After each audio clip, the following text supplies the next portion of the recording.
Good morning, everybody. Welcome to the exercises for today. I'm going to go through 4 exercises. The first one you're going to want to mat for because we're going to be down on our elbows unless you're inside with carpet. Then you might not care. Then we have 2 band exercises that are both standing, and then we'll finish with a dumbbell exercise. All right, let me get set up here.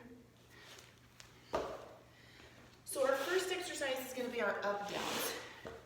Most of y'all have done up downs with me at some point. I think they're a really good exercise for trying to get stronger with push-ups and just upper body strength in general without having, say, a whole lot of weights or a chest press machine or heavy weights where somebody can spot you.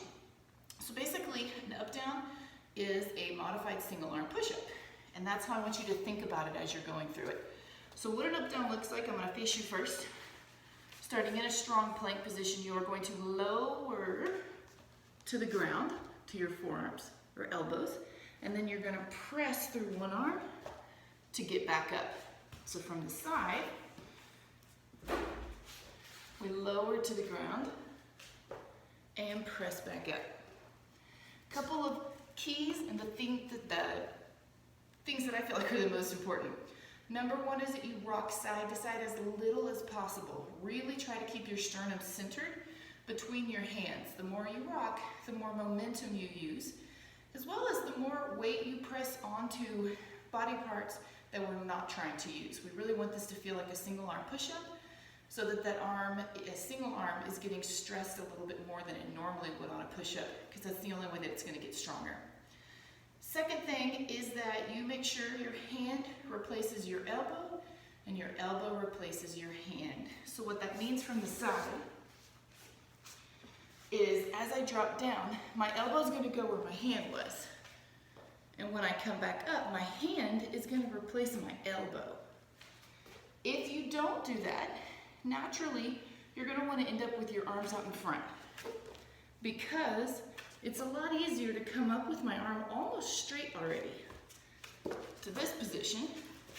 You can do that all day long probably.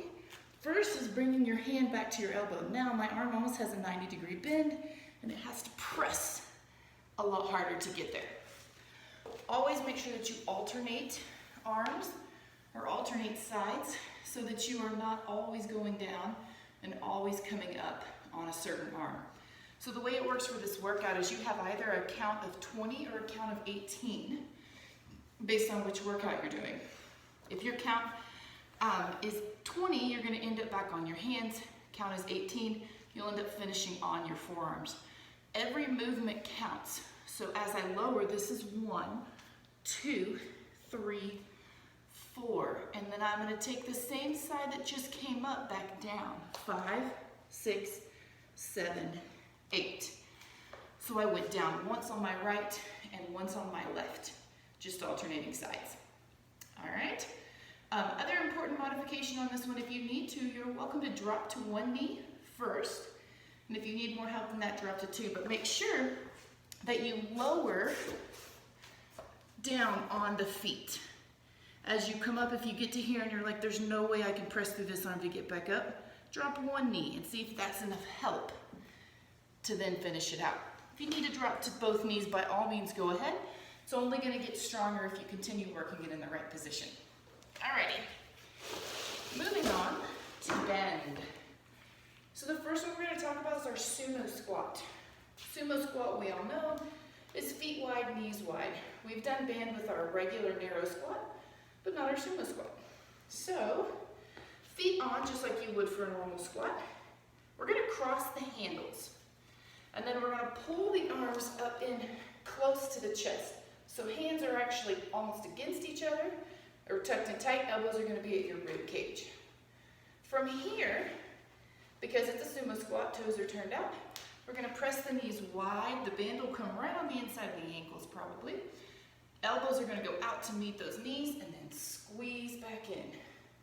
So knees wide and squeeze back in. All right, the next one is our band single overhead press. You got some options here depending on the intensity of your band. So for my red band, which is my tougher, I'm probably not going to be able to get both arms stretched overhead for very many. I'm going to claim that it's my height, but I also know that it's because my overhead press gets a little bit weak as I get tired. So if you can stand with both feet on it and get both arms pressed over, great. So you're just going to total half of the number because you only need to get your total number on each side. So if your number is 20, then you only need to get 10 out of each side. You can pump out both arms 10 overhead. If you cannot get both arms extended, the first thing you're going to try to do is turn it into a single arm. So that makes 2, 3, 4. If it is still too tight, you're going to take one foot off and try from here. You can try double arm, or you can go single. Long as you equal your number, whatever that may be, 20, 18, 16, as long as you equal that number, then you're good to go. If you get to here and it is still too heavy, drop a handle, and now you can control the length of your band and make it easier. Most important that you keep a resistance that challenges you. If your number is 18 and you can get to 18 and set it down and move on without even feeling that you just worked your shoulders, it's not heavy enough. If you can't feel the resistance and feel the tired muscle at the end, you are not going to improve. You're not challenging your muscle groups hard enough.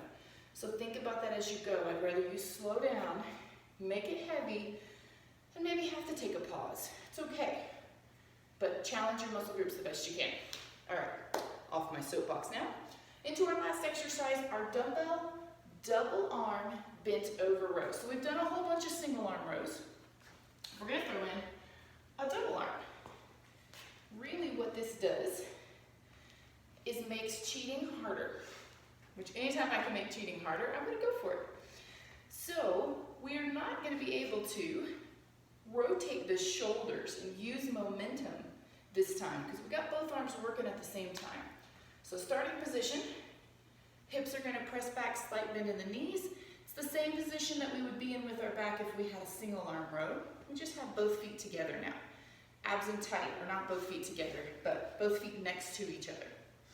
Abs and tight, and from here we take our row. Both arms come back, squeeze through the shoulder blades, thinking about getting your hands into those hip pockets, and back down. So remember when you row, it's hands to hips, not hands to chest. Hands to chest means you're going to use more of your traps, which are your upper shoulders and neck. We want to work more of our lats. So think hands to hips. If at any time your low back starts to get tired or starts to hurt, you need to check two things. Are my glutes tight and are my abs tight? If those two are both a yes and your low back still hurts, take one foot behind you. So now you've taken a little bit out of the back of the legs and the low back, and you've spread your weight a little bit more. If you say, oh, my low back hurts, oh, I forgot to squeeze my glutes, then you squeeze your glutes and it feels less pressure, then stay there. All right, nice big squeeze, feel those lats, wear out that upper back. All right, guys, have a great workout. I look forward to hearing how it goes. See you later.